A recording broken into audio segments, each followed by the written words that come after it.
This is the back to test number 1, version 1. We're going to be doing problems 7 through 10. These are verifying problems, so we're trying to get from one side of the equation to the other, while only manipulating one side of the equation. So whatever one you start with is the one that you have to stick with. You only had to do 3 of the problems. However, if you did all of them, I took the best 3. So for number 7, we have cosine x minus sine x, quantity squared, equals 1 minus 2 sine x cosine x. To set up these problems, I hope you remember we were drawing the line down the equal sign to kind of keep things organized. I'm going to choose to start on the left side of this problem. And I'm going to start it by taking the quantity that we have squared and writing it twice.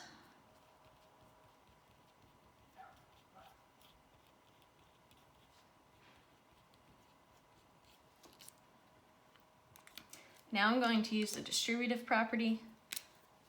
And I'm going to do cosine times cosine gives me cosine squared x. Cosine times negative sine x will give me negative cosine x sine x. Negative sine x times cosine x would give me negative sine x cosine x. And negative sine x times negative sine x gives me positive sine squared x. Now ideally I wouldn't be crossing over that middle line. However, I'm running out of space. So we can see that the cosine squared x plus the sine squared x, that's an identity. It's a Pythagorean identity. It equals 1. So these two are going to combine to make 1. Then you just have the minus cosine x sine x and minus sine x cosine x.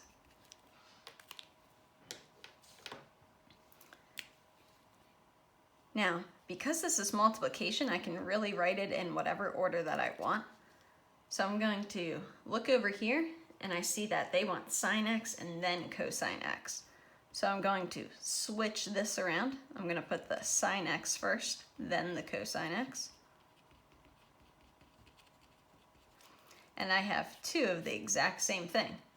So I'm going to have 1 minus 2 sine x cosine x. And that equals what I have on the other side. So I have verified this identity. Now for number 8, we have tangent squared x minus sine squared x equals tangent squared x times sine squared x.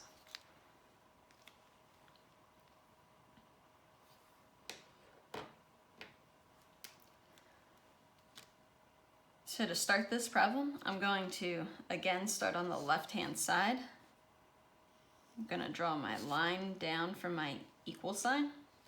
And then I'm going to change this tangent squared x to be the quotient identity of sine squared x over cosine squared x.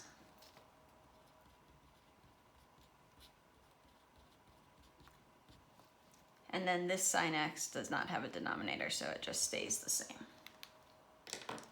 In order to push these together, I need to get a common denominator. So the denominator is cosine squared x on the left.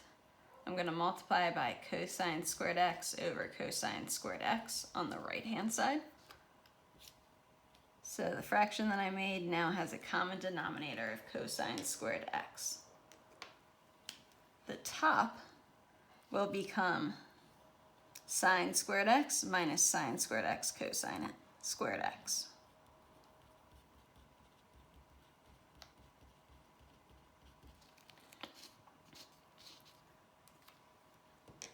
Now you might recall factoring by GCF. That's where we take what they have in common and we put it out in the front. So that would be sine squared x times 1 minus cosine squared x. And that is divided by cosine squared x.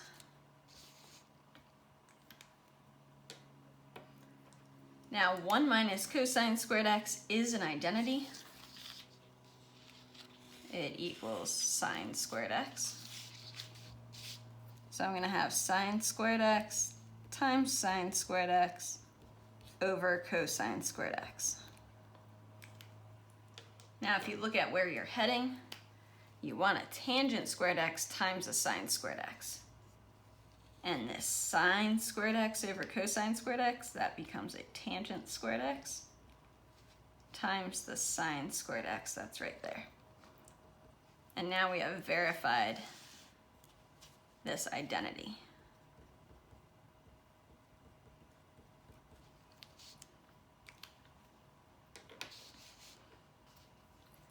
So now we have to do numbers 9 and 10. I'll go ahead and erase.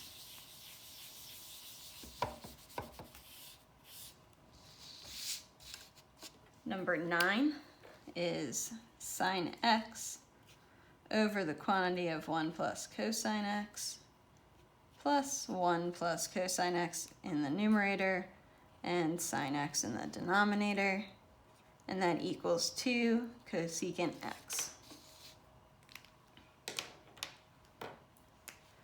Now draw your line down from the equal sign. And we always want to start at the more complicated side, which you can definitely tell in this case it's the left. And what I see is that we have two different denominators. So I'm going to take the denominator on the right and multiply it on the left at the top and the bottom. And then take the denominator on the left and multiply it at the right at the top and the bottom.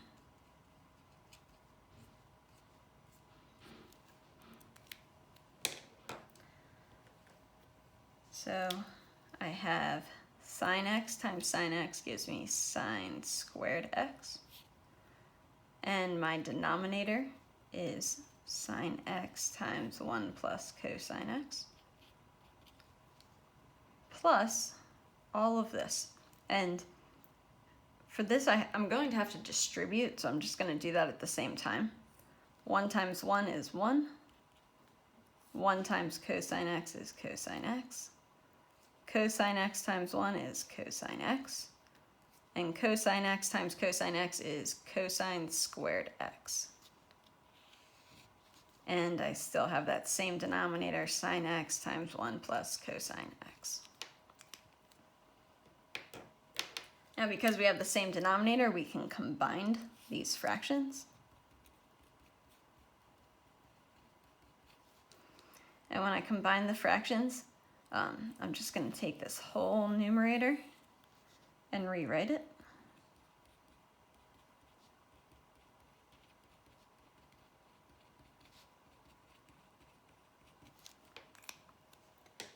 And I spot a sine squared x plus a cosine squared x, which is an identity. It equals 1.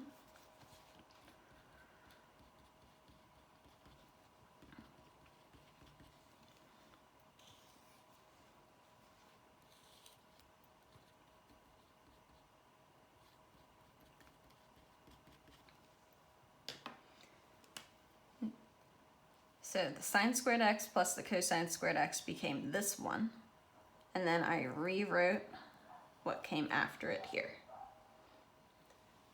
Now we know that 1 plus 1 gives me 2, and a cosine x plus a cosine x gives me 2 cosine x.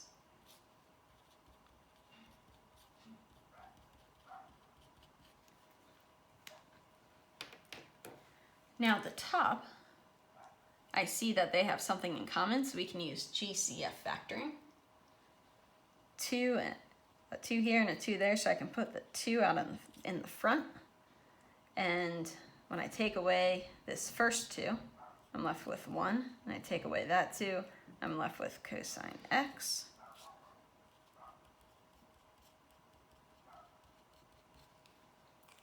I have the same thing at the top and the bottom, the 1 plus cosine x, so we can cross those out and we get 2 over sine x. When I have a sine x in the denominator, that becomes a cosecant. So 2 over sine x becomes 2 cosecant x. And I have verified my identity.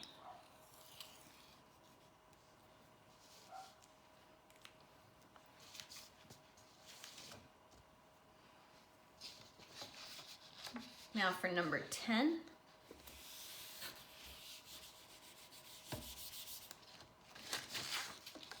Number 10 is secant squared x cotangent x minus cotangent x equals tangent x. Once again, the left side of the equation is more complicated than the right side, so we're going to start there. And the first thing that I notice is that something repeats, so I can do GCF factoring. I can pull out that cotangent squared, just the cotangent x. And I'd be left over with the secant squared x minus, and when everything goes away, you write it as a 1.